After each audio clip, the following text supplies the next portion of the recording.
Okay, so thank you. I will try to show you how to extend balancing domain decomposition methods for space-time. So first, what I'm going to do is to introduce the BDDC type preconditioners for space only. And here I will identify the main ingredients of these preconditioners. So in the second part of the talk, I will see how I can extend all these ingredients when we go to a space-type precondition. Finally, I will show some numerical results that prove numerically that these schemes are weakly scalable. So first, let me start with the preconditioner in a space to introduce it. Here we have, let's say, whatever finite element mesh, and the first thing that we have to do for this type of methods, as usual, when we want to work in parallel with finite element solvers, we have to split the original mesh into pieces, into subdomains, and so every processor has its own part of the mesh and information about how we glue together the different pieces. For domain decomposition, what we need next is to identify which are the let's say, corners and edges, also faces in 3 dimensions that we have on the interface between the different subdomains, and group them together based on the neighbor subdomains they have. For instance, here we have these corners and edges that belong to these 2 subdomains, those between these 2 subdomains, this one belongs to these 2 subdomains, and finally we have a corner that belongs to the 3 subdomains. So every processor has its own part of the mesh, its own subdomain, and also the objects that will serve for communication with other processors. So now when we have the objects, there is we can use quite a simple algorithm to decide whether these objects are faces, edges, or corners. It's a very simple and automatic way that can be applied to whatever unstructured mesh we have. So in this process, we have here this. If we apply this type of algorithm, it would tell us that we have 3 edges and 1 corner at the object level. So here, what we have now is what we have constructed this way somehow is like a coarse mesh in which every one of the elements is now, let's say, a subdomain. And here we have the corners and the edges that we have defined, which were objects at the final level. So this way, we have now created a coarse mesh. Now, on top of this coarse mesh, what we want to do is to introduce some kind of functional space, like in finite elements. So the idea is to put degrees of freedom on top of the geometrical objects that we have defined at the coarse level. And there are many ways to do it, but a typical one is in the corner we are going to take as the degree of freedom the value of our solution there, so very simple. And on edges and also on faces, one choice for the degrees of freedom to put there is the mean value of our function on the edge or on the face. So this way we have defined coarse degrees of freedom on top of these objects. Now, after this initial work, we can talk about different functional spaces. The original finite element space, let's assume for instance that we have a continuous Galerkin, even though everything can also be extended to DG. This is our original finite element space that I call V0. Then we can also talk about this unassembled space, which is the tensor product of the local finite element spaces, which is V tilde. So here, in this space, we assume we allow for full discontinuity among subdomains. The functions here can be fully discontinuous among subdomains. So clearly, this is subspace of this one here, so an assembled space. And we can also consider an intermediate functional space in which the only thing that we enforce among subdomains are the coarse degrees of freedom.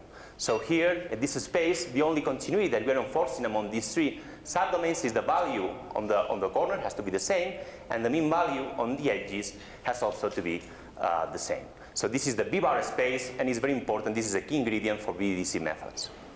We can also see that this is a subset of this one, which is a subset of this space here. So as I said before, this particular realization of this B-bar space is in the core of the BDDC preconditioner proposed by Dorman in 2003. Somehow, it can be this method can be understood as some kind of non-conforming multigrid method with a very aggressive coarser. So now we have to work a little bit on B-bar in order to write the problem here in such a way that will be useful for parallel implementations.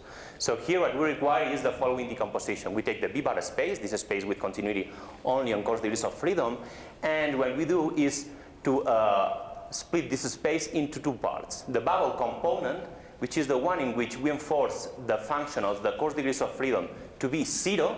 So this part is local because the only thing that is enforcing continuity among subdomains is enforced to be 0. This is the bubble component. And then we have the coarse component, which is going to be the complement of this one. So here what we have to do is to give the value on the coarse degrees of freedom. So we can define functions here that is 1, 0, 0, 0, 1, 0, 0, 0, and so on and so forth. But the extension of the values in the coarse degrees of freedom to the rest of the nodes is somehow free. You have to select what you want to do. And the key here is to extend it using harmonic extensions. Let's say that we want the coarse functions, the coarse space here, to be orthogonal to the bubble component with respect to our bilinear form in our finite element problem. If we do that, okay, here I have some plots in which I show a realization of the basis functions for the coarse space. So the thing is that we have one shape function for every one of the coarse degrees of freedom in our mesh. For instance, here I plot the shape function related to this corner here, which is a coarse degree of freedom.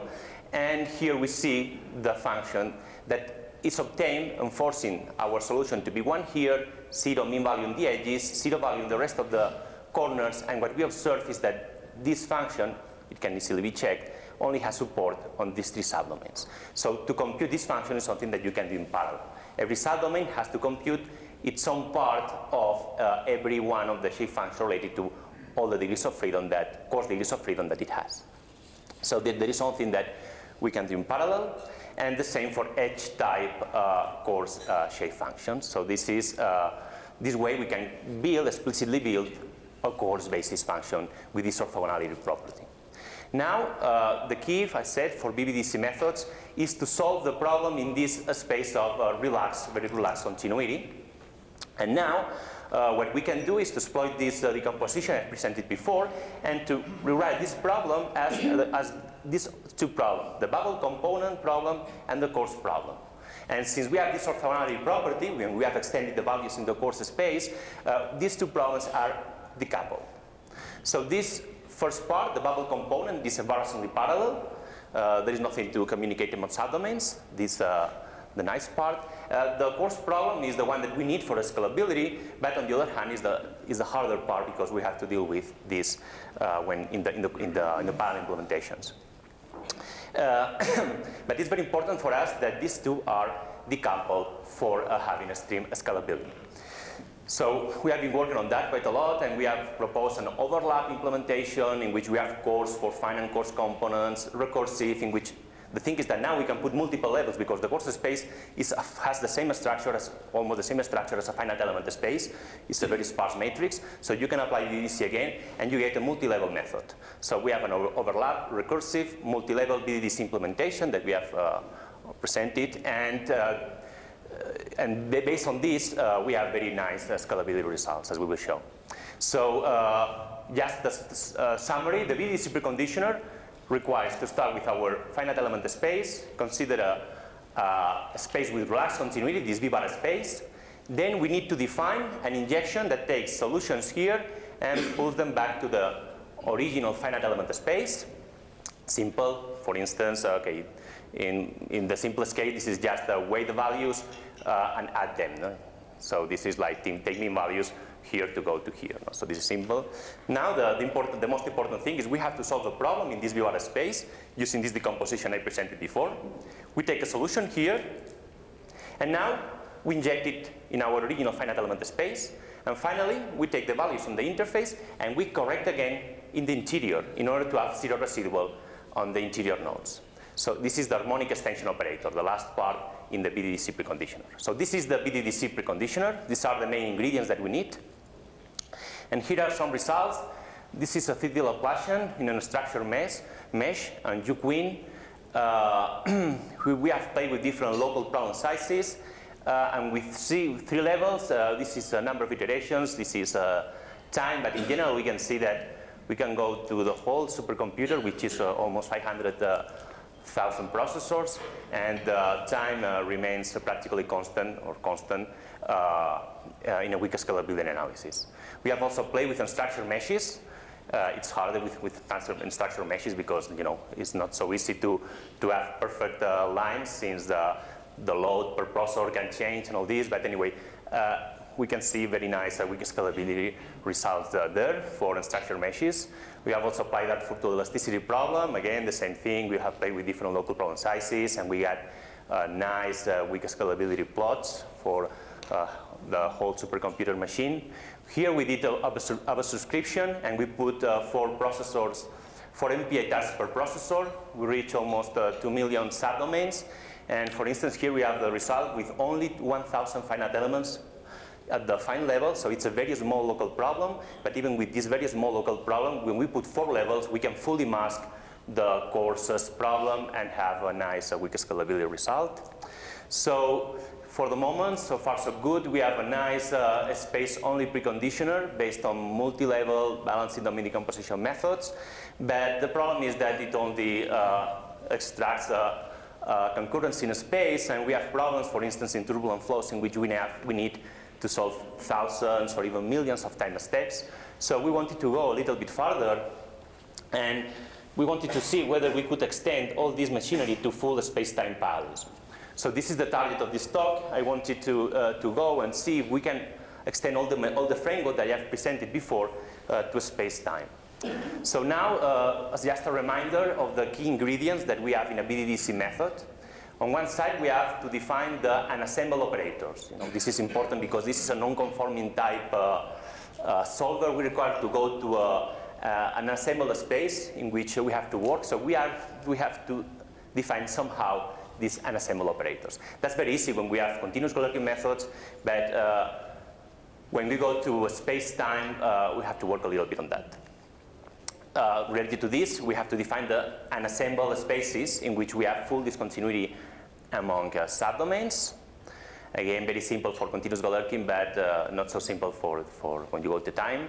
We have to define that winded the injection, which is going to be the one that takes discontinuous functions and end up with our original space. And finally, we need to define which is the continuity that we want to enforce in this space to end up with this B-bar space, the BDDC space. So here, the question is, which are the coarse degrees of freedom that we are going to define when we go to space-time. So now for the presentation, for the method, let me consider the transfer heat equation for simplicity. This is the problem that we want to solve. And here, let's consider that for the time derivative, we consider a winding dg. For the time integration, okay, this is backward Euler for people to zero, but everything can also be generalized to Runge-Kutta methods or other theta methods. In fact, dg is slightly more trickier, but I'm not going to get into detail there. The starting point for sure is the space-time partition. The thing that we do is we take our domain in a space, and we consider a partition of it, and then we extrude in time. So then we will have a space-time partition, and if we would have an element-wise definition operator that when assembled gives us the global system, we would already have the unassembled operator. But the problem is that since we have dg, we also have, let's say, the phase terms that couple together different elements, so there is not a unique way to write an element-wise operator in this case. For instance, we can define it this way. These are the original, the viscous term, the forcing term, and here we have the time derivative. So here, what we can observe is that the element-wise operator not only depends on the degrees of freedom of our space-time element, but also it also depends on the degrees of freedom from the element that is before in time. So taking that into consideration and writing and defining this element-wise operator, for sure, when we assemble this, we get the original system. We now can easily define the local unassembled operators, just assembling for the elements in our subdomain. So this way we can define our local operators now.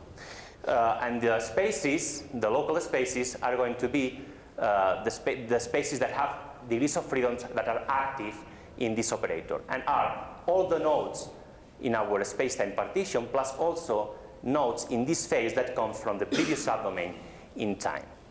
So doing that, we have like a definition of these subassembled operators, and we can go to the global B tilde space just doing a tensor product of the local components. So here in space-time, this is our space-time partition by extrusion of a space partition.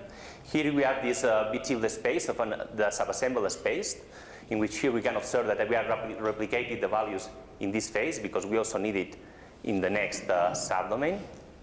And now the question is, which are going to be the constraints that we are going to enforce between the different subdomains to end up with this B-bar space for the BDDC preconditioner. So now the question is how we're going to define which type of coarse degrees of freedom we are going to put here. And first, the problem that appears here is that the time derivative term is not semi-positive definite. So this is a problem when we use the domain-decomposition method, because it's telling us that the unassembled space here is not well defined. So let's say that the idea is that we don't have in this operator, in this subdomains, we don't have, let's say, an initial condition, so the problem is ill posed. And we have to, what we have done in this direction is to perturb this operator in such a way that now we have two nice properties. The first one is that we now recover the semi-positive definiteness, and the other thing is that this perturbation is consistent, which means that if we restrict the operator to our original space-time space, we recover the same operator that we had before. So it's a consistent perturbation. This is the first thing that we need to do. The other thing that we need is the injection operator. As I said before, one of the ingredients of the BDDC method. Here is quite straightforward. We do the same in a space as we were doing before. And in time, what we do is we always take the value from the previous time step because we have time causality. So we always consider that the best one is the one that is previous in time. So with this definition of the injection operator, now we can go from discontinuous to, let's say, continuous spaces. And now we have also to define the interior correction that we need in BDDC, but this is quite straightforward. The only thing that now it involves space-time problems. So the main issue is the choice of the objects that we are going to put when we go to space-time. And here we have the straightforward approach is to say, okay, let's take our original algorithm that splits the objects into corners, edges, and faces, and extend it to 4 dimensions. When we are in a space-time, we can be 3D plus time, 4 dimensions. So let's consider a straightforward extension of the algorithm that classifies objects. Here, the only difference, remarkable one, is that now we can also have volume objects. This is the only difference with respect to the typical space BDDC. But we can also consider another choice, which is the one we favor, in which we first consider what type of continuity we want between subdomains that are consecutive in time. And here what we want is that the mean value of the solution integrated on the physical subdomain, on the space subdomain, is equal between 2 consecutive time steps. Between 2 consecutive subdomains in time. So when we are in 2D, this is like a surface object integral over the subdomain. This is surface, but in 3D it would represent an integral over a volume. Okay, and then for a space we also define the coarse degrees of freedom, which are going to be identically the same as before, corners and edges. For instance, in this case, the only difference is that now they are also integrated in the time subdomain. So they are not only these are the same coarse degrees of freedom that we had before for a space, but now also integrated in time. Okay, so it's a time average of the spatial constraints. These are 2 different choices that we have considered for the BDDC method. And now, at the end, we have extended all the ingredients that we need for defining a BDDC preconditioner. We can, for sure, do decomposition into coarse and bubble components. Here there is something to say because the operators are not symmetric, so it requires a little bit more work, but it's more or less the same. And with these choices of these 2 choices of the objects that I presented, we have proved that preconditioner is well posed, which is a non-obvious task because, as I said before, we are working with a non-conforming space. And now some numerical results. I'm going to consider the weak scalability analysis. I'm going to keep everything fixed. The only thing that I'm going to change is the domain, when I go to weak scalability. I do that because I want CFL constant weak scalability analysis. And I consider the transient convection diffusion equation. This is important because if we do the typical weak scalability analysis, or reducing h and small and the sizes of the local finite elements and the sizes of the subdomains, we would always end up with a problem that only has diffusion somehow. So in order to not to do that, we consider a harder problem which we keep constant the CFL. In fact, in the weak scalability analysis, if we put more processors also in a space, we would be increasing in the weak scalability analysis the Peckel number. So we would be facing more complicated problems. So here we have results. This is the number of iterations, and this is time. We have played with this is a simple, as I said before, convection diffusion reaction problem. We have played with a convective term. We have also, and here we see that the number of iterations remain constant. And here we have 2,000 processors, also time. Here we have played also with the type of the partitions in a space-time, and again we can see the number of iterations and time remain constant. Here we have almost 5,000 processors, and here we have played with different diffusion parameters in the convection diffusion reaction equation, and again we can see that we have asymptotic weak scalability in number of iterations and also in time. So just in order to conclude, we have a highly scalable implementation of a multi-level balancing domain decomposition in our in-house code. It's only a spatial preconditioner. So we have been working on an extension of this to space-time. We have extended all the ingredients that we have in a BDDC method to space-time, and we have at least observed for a moderate number of processors that we have algorithmic weak scalability and also in time too. Now, for sure, the future work is to apply all these ideas to more complex problems, like in solid mechanics, and in particular in compressible fluid dynamics. We are now working on the interaction of this with a Newton's method, so we are now working on a linear space-time framework, and we want also to put it in the multi-level framework that we have, even though this part is quite simple. To go from 2 to more levels in a space-time, I think that this is going to be something quite straightforward and will allow us to have quite extremely scalable solvers as we have in a space, because we're going to use more or less the same ideas. And that's all. Thank you. Do we have any questions for Santiago? Uli. You said in your conclusions it's the largest problem done by domain decomposition. I missed in your slide. What is the largest problem? How many unknowns do you need? I think the largest problem I've solved is like 30 billion or something like that. 20 billion? 20, 30 billion, I would say. Billion or billion? Billion. Billion with a B. B. Right. For the Laplace? And for elasticity. By elasticity. Linear elasticity and the Laplacian problem. Yeah. Anybody else? Well, let's thank Santiago again. Very nice.